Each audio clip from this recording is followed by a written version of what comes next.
প্রার্থী তখন রাজ্যে কোনো প্রার্থী পাওয়া গেল না, একেবারে গুজরাট থেকে আনতে হলো প্রার্থী।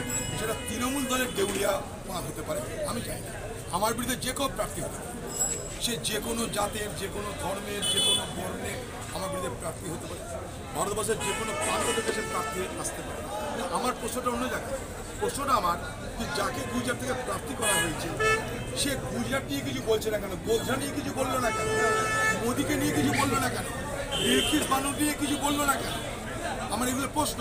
প্লাস গুজরাটের তৃণমূলের অবস্থা কি সেটা বলছে না কেন? গুজরাটে মোদী কী করে সরকার চালায়, সেখানে কিভাবে সংখ্যালঘুদের উপর অত্যাচার হয় সেটা কেন বলছে না?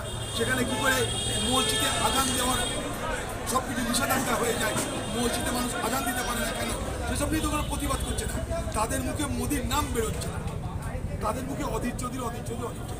কিন্তু যা মনে করুন আমি বাংলা থেকে বাইরে গেলাম, বাংলা নদী নালা গঙ্গা পদ্মা নিয়ে তো বলবো।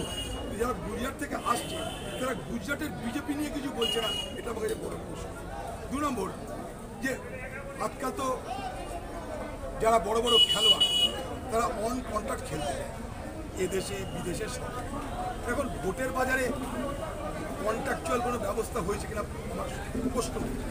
ভোটের বাজারে কন্ট্রাক্টে ভোটে দাঁড়াবে সেরকম কোনো স্টারদের মধ্যে কোনো বাজার তৈরি হয়েছে কিনা জানি না। কারণ আমি শুনেছি কোনো একটা ইভেন্ট ম্যানেজমেন্ট কোম্পানি নাকি এই প্রার্থীটাকে, তাই জন্য বিজেপির বিরুদ্ধে কিন্তু কথা বলছে না। আবার সে নাকি ওখানে বিজেপির প্রচারও করে, বিজেপি সরকারে সে অ্যাম্বাসাডার ছিল, বিজেপির সরকারের গুণগান গাইবার জন্য তার দায়িত্ব ছিল।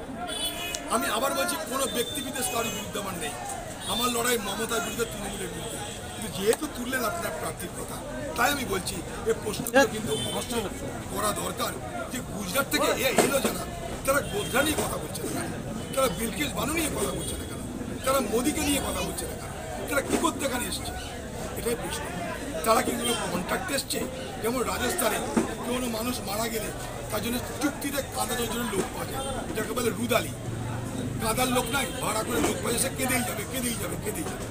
তো এরকম ভোটের জন্য কোনো ভোটারই এসছে কিনা জানি না, এসে যদি ভোট চেয়েই যাবে তার পিছনে কন্ট্রাক্ট অর্থাৎ টাকার বিনিময় হতে পারে কিনা আমার জানা নাই। আমি বলছি না কেন হয়েছে, কারণ দিদি যদি প্রকৃত সম্মান দিব মনে করতো ক্রিকেটারদের, তাহলে যাদেরকে তারা খাড়া করছে তাদেরকে তো রাজ্যসভার মেম্বার করতে পারতো, তা তো করেনি।